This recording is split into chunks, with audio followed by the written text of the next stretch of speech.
Hoy es 25 de enero del 2023 y hoy corresponde leer la palabra de Dios en el libro de Génesis del capítulo 38 al 40.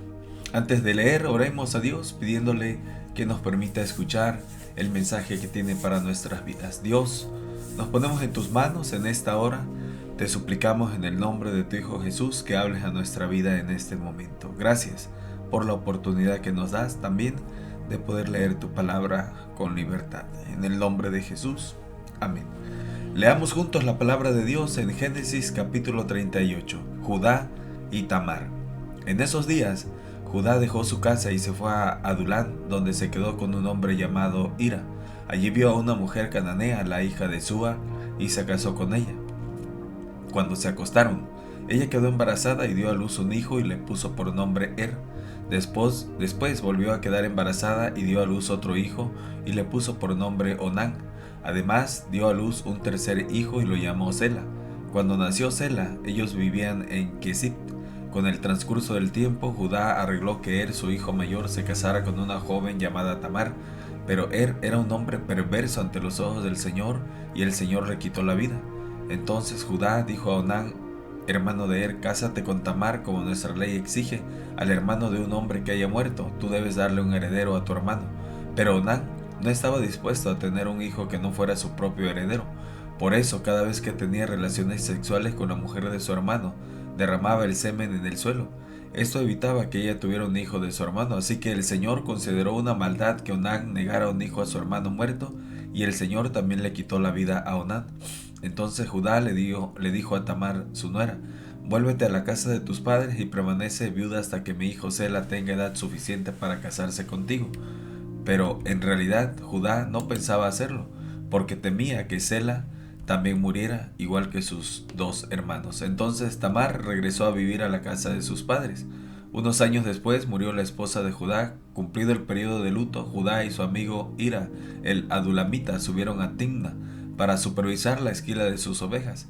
Alguien le dijo a Tamar, mira, tu suegro sube a Timna para esquilar sus ovejas. Tamar ya sabía que Sela había crecido, pero aún no se había arreglado nada para que ella se casara con él.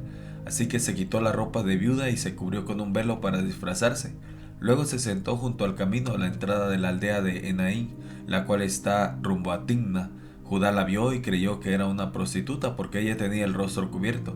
Entonces se detuvo y le hizo una propuesta indecente. Déjame tener sexo contigo, le dijo, sin darse cuenta de que era su propia nuera.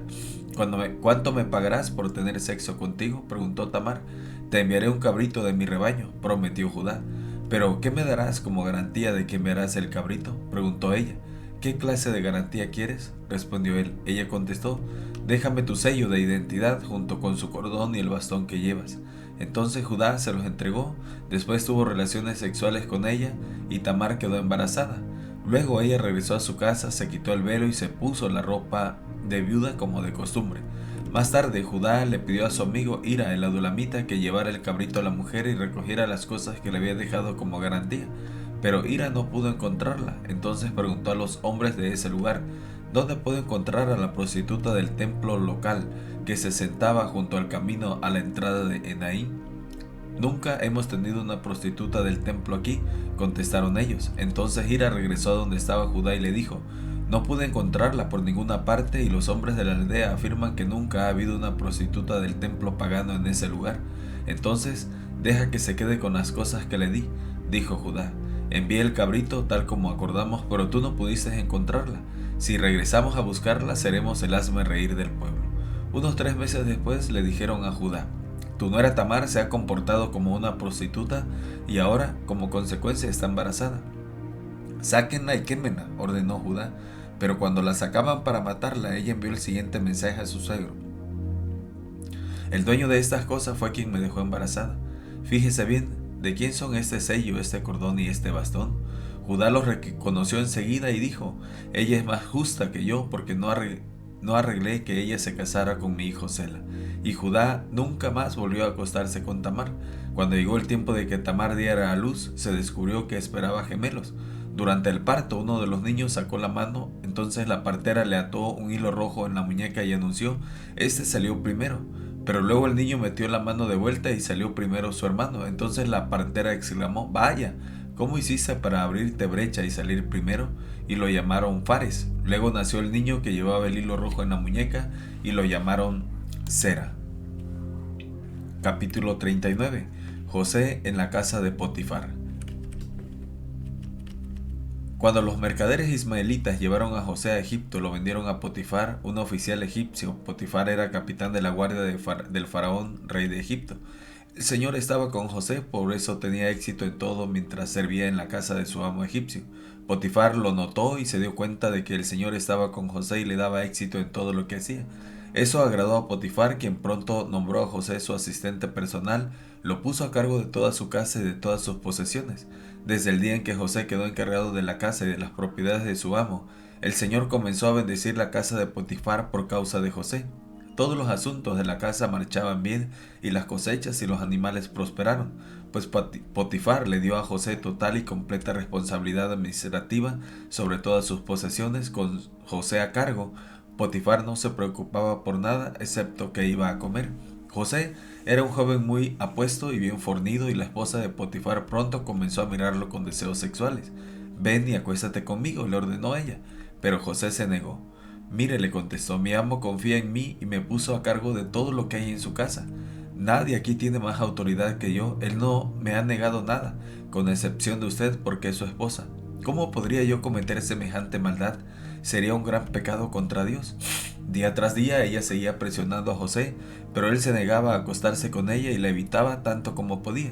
Cierto día, sin embargo, José entró a hacer su trabajo y no había nadie más allí. Ella llegó, lo agarró del manto y le ordenó: «Vamos, acuéstate conmigo». José se zafó de un tirón, pero dejó su manto en manos de ella al salir corriendo de la casa. Cuando ella vio que tenía el manto en las manos y que él había huido, llamó a sus siervos. Enseguida todos los hombres llegaron corriendo. «Miren», dijo ella, «mi esposo ha traído aquí a ese esclavo hebreo para que nos deje en ridículo. Él entró en mi cuarto para violarme, pero yo grité. Cuando me oyó gritar salió corriendo y se escapó, pero dejó su manto en mis manos». Ella se quedó con el manto hasta que su esposo regresó a la casa. Luego le contó su versión de lo sucedido. «Ese esclavo hebreo que trajiste a nuestra casa intentó entrar y aprovecharse de mí, pero cuando grité salió corriendo y dejó su manto en mis manos». Potifar se enfureció cuando oyó el relato de su esposa acerca de cómo José le había tratado.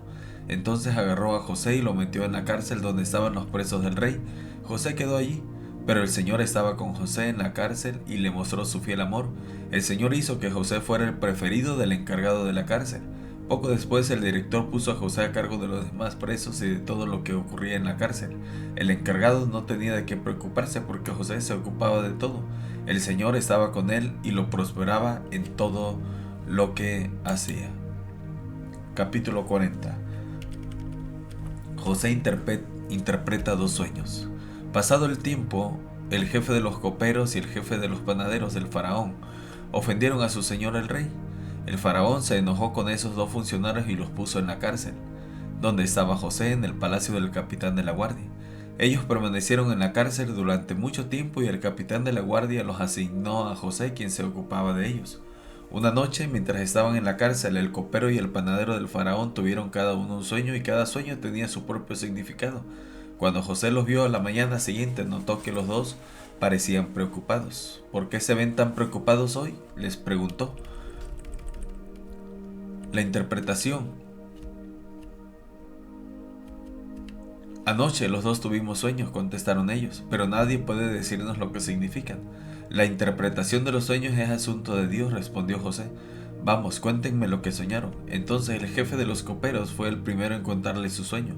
«En mi sueño», dijo él, «vi una vid delante de mí. La vid tenía 3 ramas, las cuales comenzaron a brotar y a florecer, y en poco tiempo produjo racimos de uvas maduras. Yo tenía la copa del faraón en mi mano, entonces tomé un racimo de uvas y exprimí el jugo en la copa. Después puse la copa en la mano del faraón». «El sueño significa lo siguiente», dijo José. «Las 3 ramas representan 3 días. Dentro de 3 días el faraón te levantará y te pondrá nuevamente en tu puesto como jefe de sus coperos. Te pido que te acuerdes de mí y me hagas un favor cuando las cosas te vayan bien. Háblale de mí al faraón para que me saque de este lugar, pues me trajeron secuestrado de mi tierra, la tierra de los hebreos, y ahora estoy aquí en la cárcel, aunque no hice nada para merecerlo».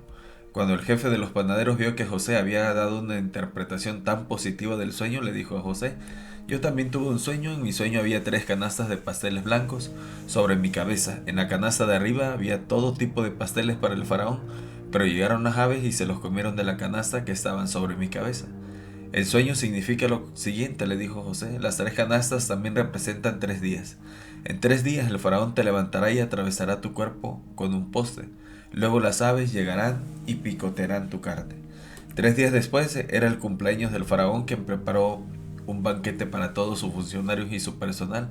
Así que llamó al jefe de sus coperos y al jefe de sus panaderos para que se unieran a los demás funcionarios. Entonces restituyó al jefe de los coperos a su cargo anterior para que volviera a entregar al faraón su copa. Pero el faraón atravesó al jefe de los panaderos con un poste, tal como José había predicho cuando interpretó el sueño. Sin embargo, el jefe de los coperos del faraón se olvidó de José por completo y nunca más volvió a pensar en él. Esta es la lectura de este día, lunes, de este día 25 de enero del 2023. Les mando un fuerte abrazo, que el Señor les bendiga. Nos vemos en la próxima lectura. Hasta pronto.